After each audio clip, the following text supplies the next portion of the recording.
Je vais vous faire ma sélection pour le quintet de demain qui court à Saint-Cloud sur la distance de 1600 mètres. Donc attention, le terrain va être extrêmement lourd. Donc il va falloir vraiment avoir une aptitude. Alors je vais vous dire, c'est pas l'autre comique, hein, vous savez de qui je parle, avec son logiciel, qui va vous trouver les chevaux qui aiment le terrain lourd. Parce que il y a un abonné à moi, il m'a dit, il a joué ça pour demain. J'étais mort de rire, mais qu'est-ce que vous voulez? Il met en tête, en dernière minute, des chevaux. Bah, comme l'As qui va porter le plus gros poids, qui a été pénalisé de je sais pas combien de kilos, et en terrain lourd, il va falloir qu'il les soulève.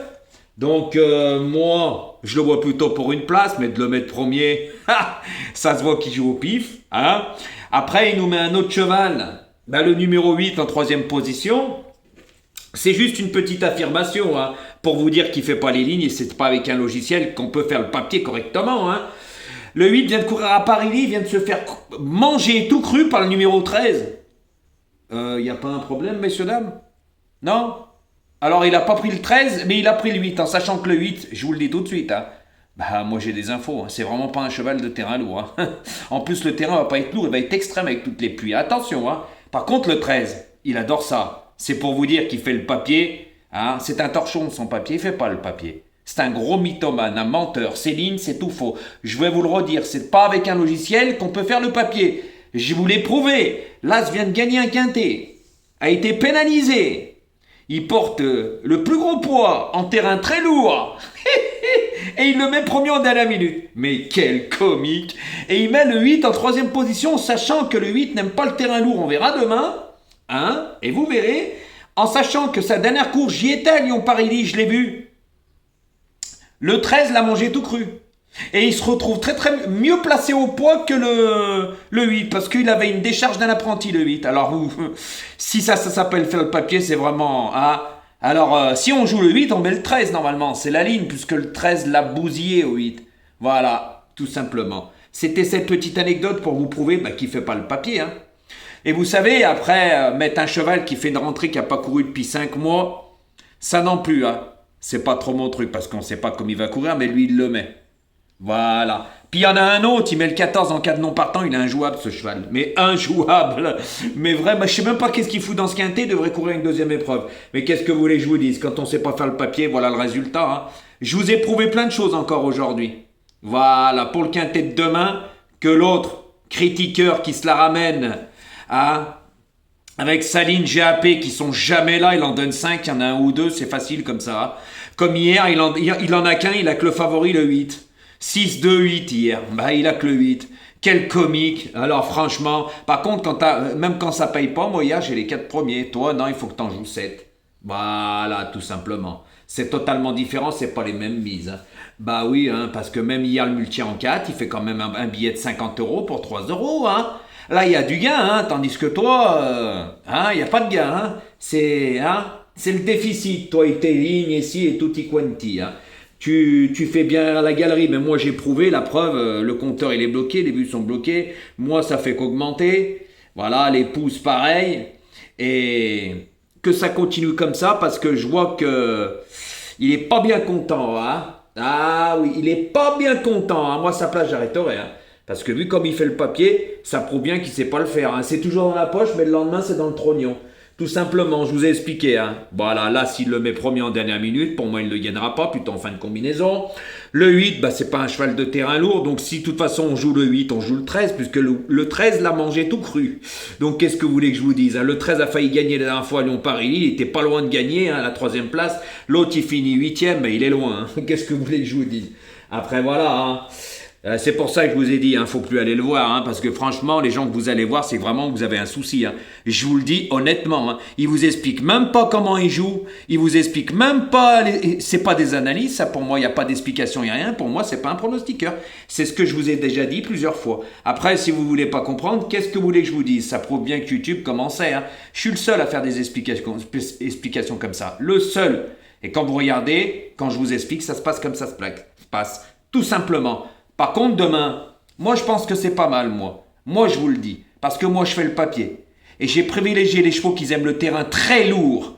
Et ça, il ne peut pas le savoir. Il y a des origines, il y a tout qui rentre en ligne de compte. Et puis, leur dernière course, il faut toutes les décortiquer. Eh oui, une course se déroule jamais pareil. Eh oui, on en a eu l'expérience. Donc, alors moi, on ferme la parenthèse. C'était juste pour faire montrer qu'il ne fait pas le papier, hein, qu'il joue au pif, tout simplement. Il met les favoris, 2 chevaux moins joués. Voilà, et regardez, on n'aura pas les mêmes. Voilà, c'est quand même bizarre, hein, que quand moi je mets avant lui, il me copie. Voilà, tout simplement. Mais moi, tout le monde sait que mes explications, vous les trouverez nulle part, hein. Eh oui, ça c'est moi qui fais le papier. Je décortique tout, je regarde le terrain, il y a plein de choses qui rentrent en ligne de compte. Le poids, la valeur, il y a tout. Voilà, donc ça serait trop long à vous expliquer. Donc maintenant, je vais vous faire ma sélection. Donc moi, en tête de ma sélection, malgré qu'il n'a pas un très bon numéro de corde, le 10, mais c'est un cheval qui sort très vite des stalles.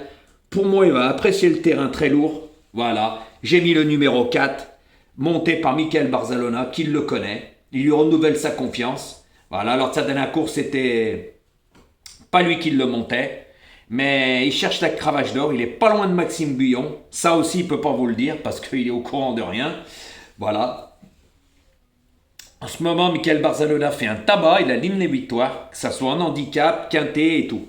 Voilà. Donc moi, je l'ai mis en tête. Voilà. Parce que c'est un cheval qui apprécie en plus l'hippodrome de Saint-Cloud. Il est très bien placé sur l'échelle des valeurs. Voilà. Donc moi j'ai hésité après, mais je l'ai mis premier. Voilà, juste par rapport à ça. Après, ça sera à vous de voir. En deuxième position, j'ai mis ce numéro 7 qui sera monté par Tony Piccione. Très bien placé dans les stalles. C'est un cheval qui est en super forme. Par contre, moi, le seul problème, c'est le terrain extrême. Voilà, je l'ai mis deuxième par rapport à sa forme. Il a déjà couru dans des terrains lourds. Mais extrême, je ne sais pas, parce que ça va être extrême et pénible. Donc, il va falloir vraiment avoir des aptitudes. C'est moi qui vous le dis. Donc, écoutez bien mes explications. Donc, moi, après, je l'ai mis deuxième, ça sera à vous de voir. Voilà. Après, moi, je verrai demain par rapport au terrain, parce que je ne joue jamais avant. J'attends toujours juste avant le quintet pour voir vraiment l'état du terrain. Eh oui, c'est ça un vrai professionnel. Donc, moi, ce 7, après, je l'ai mis en deuxième position. Car comme j'ai déjà dit, je joue pas au pif et je lis pas dans une boule de cristal comme certains qui jouent au pif. Ça s'appelle faire le papier. Voilà, et quand on est mauvais, faut reconnaître qu'on est mauvais. Hein. Voilà, faut pas jalouser les autres. Hein. Au contraire, faut dire que les autres sont plus forts. Mais ça lui arracherait la langue de dire que je suis meilleur que lui. Et que le papier, moi, je sais le faire. Donc voilà, le 7 en deuxième position. En troisième position, j'ai mis ce numéro 6. Alors, monté patrouiller. Voilà.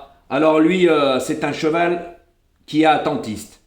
Mais par contre, je le suis depuis un moment. Il est très bien placé sur l'échelle des valeurs par rapport à d'autres chevaux. Et lui, le terrain ne va pas le déranger du tout. Il a déjà très bien couru sur l'hippodrome de Saint-Cloud. Voilà, donc moi, je lui renouvelle ma confiance. Je ne lâche jamais un cheval sur une course. Par contre, son problème, des fois, c'est qu'il s'élance mal. Voilà, et je vais vous le dire, s'il n'y a pas de train dans la course, ça le désavantage. Par contre, s'il y a du train et il s'élance bien, il n'est pas vraiment en queue de peloton, il a une sacrée pointe de vitesse finale. Ça, c'est moi qui vous le dis. Et le terrain, il va apprécier. Surtout qu'il est très bien placé sur l'échelle des valeurs. Voilà. Après, ça sera à vous de voir.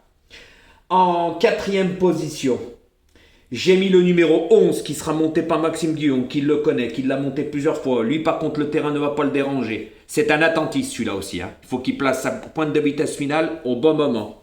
Mais Maxime Guyon cherche la cravache d'or, comme je vous ai déjà dit.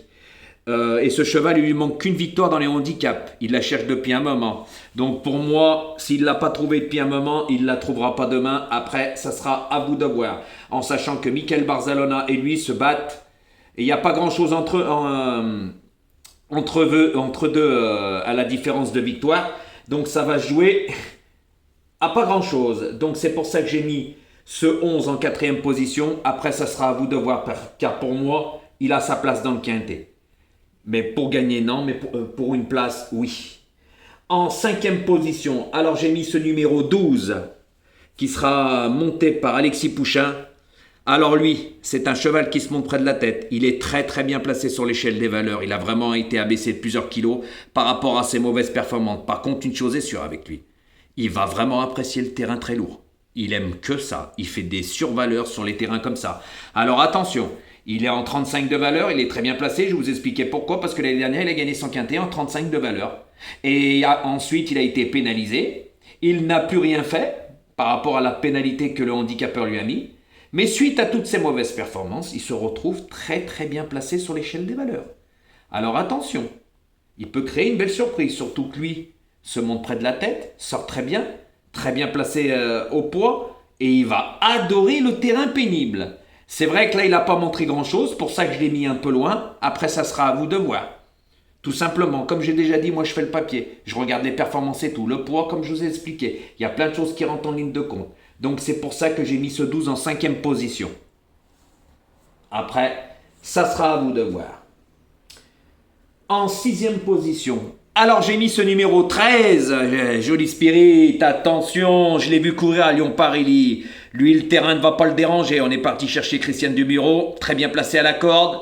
Il sort très bien des stalles, super bien placé sur l'échelle des valeurs, au poids, en bas de tableau. Il a toutes ses chances de prendre une place. Attention à ce cheval. Et il a battu le numéro 8 de l'autre comique qui fait le papier. Que le 8, pour moi, n'appréciera pas le terrain pénible. Il va être extrême. Par contre, le 13, ça va pas le déranger, bien au contraire. Et il est très bien placé en bas de tableau. Ce petit poids, ça peut changer la donne. Alors attention les amis, prenez-y bien en ligne de compte. Pour moi, ça peut être une belle surprise dans ce quintet. C'est pour ça que je l'ai mis en 6e position. Mon 7e cheval, ce sera ce numéro 3, monté par Aurélien Lemaitre, très bien placé à la corde. Lui aussi, il revient dans un poids, il revient très bien placé au poids, avec une valeur qui lui laisse toutes ses chances. Il a été abaissé de plusieurs kilos, celui-là. Voilà, il est peut-être pas aussi bon que dans le passé, mais à ce poids-là et dans ce lot, en sachant que lui aussi, c'est un attentiste, hein, c'est pas un cheval qu'il prend tête et corde. Voilà, mais je pense qu'Aurélien Lemaitre va le mettre pas loin de la tête parce que voilà, ça va être difficile de refaire des longueurs à mon avis s'il n'y a pas de train. Voilà. En sachant que lui, par contre, le terrain extrême ne va pas le déranger du tout, bien au contraire. Il a déjà fait des très bonnes performances en terrain très lourd. Et il a des origines pour ça. Mais moi, là, comme j'ai rien vu encore, c'est pour ça que je l'ai mis en 7e position. Après, sait-on jamais, comme je vous ai déjà dit, je vais vous le répéter, je ne lis pas dans une boule de cristal, je regarde tout. Il y a plein de choses qui rentrent en ligne de compte. Je ne peux pas mettre un cheval qui n'a rien fait dans les 3 premiers. Ce qui est logique. C'est pour ça que je vous dis après, ça sera à vous de voir. Je vous donne toutes les explications et moi j'analyse tout. C'est pas qu'avec un logiciel, vous pouvez pas faire ça avec Céline GAP, Céline machin, son carré magique, c'est à mourir de rire, mais quand il a rien, on l'entend pas. Voilà. De toute façon, je vous ai expliqué des choses au début de ma vidéo, donc comprendra qui pourra. Voilà. Donc en 7e position, ce 3. Et en 8e position, j'ai mis celui-là qu'il a mis sa dernière minute. Hein. Moi, je peux pas le mettre dans les 3 premiers, hein. Malgré que c'est un cheval, voilà, qui fait ses courses, hein. Mais pour moi, à ce poids-là, dans ce terrain-là, c'est plutôt un placé potentiel vraiment en fin de combinaison. 4e, 5e, pas mieux. On en reparlera demain. Parce qu'il se retrouve mal placé par rapport à d'autres chevaux. Voilà, ce que lui ne sait pas faire et ne fait pas le papier. Je vous dis, il regarde pas le papier, il joue au pif. Il rentre des trucs dans son logiciel qui lui sort ça. Mais vous pensez qu'avec un logiciel, vous n'avez pas vu, il vous donne jamais dans l'ordre, il vous donne je sais pas combien de chevaux. Depuis que j'ai ouvert ma chaîne, il n'a jamais donné un seul quarté dans l'ordre. Quarté, hein. Aucun. J'en ai donné des brouettes, moi. Et des tiercés, je les compte même plus. Et moi, c'est dans mes 3-4 premiers. Hein. Il n'y a pas besoin de 8 chevaux. Utiliser son cadenon partant pour donner des tiercés cacahuètes. Voilà, messieurs, dames. Donc, je vous répète ma sélection. Le 4, le 7, le 6, le 11, le 12, le 13, le 3 et l'As. Donc faites attention au terrain, demain il va être extrême. C'est moi qui vous le dis, là, bien plus sur la région parisienne. Il va vraiment falloir avoir des aptitudes à ça. Après, faites les bons choix. Hein. Attention, hein, parce que la course est quand même ouverte demain. Mais pour moi, il y a 9 chevaux dans la course. 9-10 chevaux. Pas mieux. Le reste, ça vaut rien du tout, c'est moi qui vous le dis. Il y en a un, il fait une rentrée, je ne le joue pas. Il y en a un, il l'a mis en cadenon partant, c'est même pas la peine celui-là. Et celui-là qui est en bas de tableau, le 16, pour moi, il avait sa place en 2e épreuve, pas dans ce quintet-là, en sachant que le terrain, il a horreur de ça. Donc c'est pour ça que je vous dis, il y a 9-10 chevaux, pas plus, dans la course. Voilà, et c'est le parcours qui va faire la différence, tout simplement. Donc moi, j'ai privilégié les chevaux de terrain lourd, voilà. Qui sont en forme, Voilà. Après, on verra bien demain et ça sera à vous de voir. Donc, je passe un petit bonjour de Lyon. Bah, hein, celui-là qui utilise son logiciel, parce que c'est pas avec un logiciel. Donc, je comprends pas pourquoi vous allez voir des personnes comme ça. Je comprends pas non plus pourquoi vous allez voir des personnes qui vous donnent aucune explication sur chaque cheval. Comme je vous ai déjà dit, hein, pour moi, un pronostiqueur, il explique ce qu'il joue. Ça s'appelle faire le papier. Oui, ça s'appelle faire le papier. Vous avez juste à regarder Equidia. Voilà. Peut-être ils sont pas beaux, pas bons comme certains de mes abonnés me disent, mais au moins ils expliquent pourquoi ils donnent leurs chevaux. Eh oui, c'est pas comme la plupart sur YouTube n'y connaissent rien du tout. Ils jouent au pif, ils ne font pas les lignes, ne font pas le papier, ils ne calculent ils ne calculent pas le poids, la valeur. Il y a plein de choses qui rentrent en ligne de compte. Ça serait trop long. Et moi, c'est avec des années que j'ai appris à faire le papier. C'est pas comme ça, messieurs, dames. Après, il y a les hippodromes, on revient pas de derrière, vaut mieux courir devant. Il y a plein de choses qui rentrent en ligne de compte. Mais moi, généralement, quand je vous explique la physionomie de la course, c'est rare que je me trompe. Je vous le dis. Et quand je vous dis qu'une course est ouverte, est ouverte. Quand ça va payer des cacahuètes, ça va payer des cacahuètes. Moi, je vous le dis. Tout simplement. Donc, pour moi, je ne comprends pas, et je le sais, hein, vous êtes abonné à plusieurs, vous allez voir plusieurs pronostiqueurs. Moi, j'estime que c'est pas normal. Vous vous perdez. Gardez un pronostiqueur et regardez que lui. Pourquoi vous allez voir les autres? Tout simplement parce que, pour moi, il y a beaucoup de personnes sur YouTube qui n'ont rien dans le sifflet, je vous le dis honnêtement. Hein. Bah, quand on dit qu'on utilise un logiciel, vous pensez que c'est un pronostiqueur? Pas pour moi. Hein. Bah, pas pour moi. Hein. Et pour moi, je vous dis, une personne qui donne une série de chiffres, elle n'est pas là. C'est pas un pronostiqueur, hein, il est là pour prendre ses vues et faire son petit mea culpa, son petit truc pour prendre un petit billet à la fin du mois. Parce que voilà, comme j'ai déjà dit, il faut faire 1 million de vues dans le mois pour prendre vraiment de l'argent. Et on en est loin de les faire, à part 2-3 pronostiqueurs. Et encore, ils sont pas terribles. Hein. Je dirais même qu'ils sont mauvais, ils n'ont aucun résultat. Voilà, moi je suis quelqu'un qui est franc et direct, mais par contre je fais le papier. Et oui, et ça c'est la réalité des choses. Et mes explications, vous les trouvez nulle part.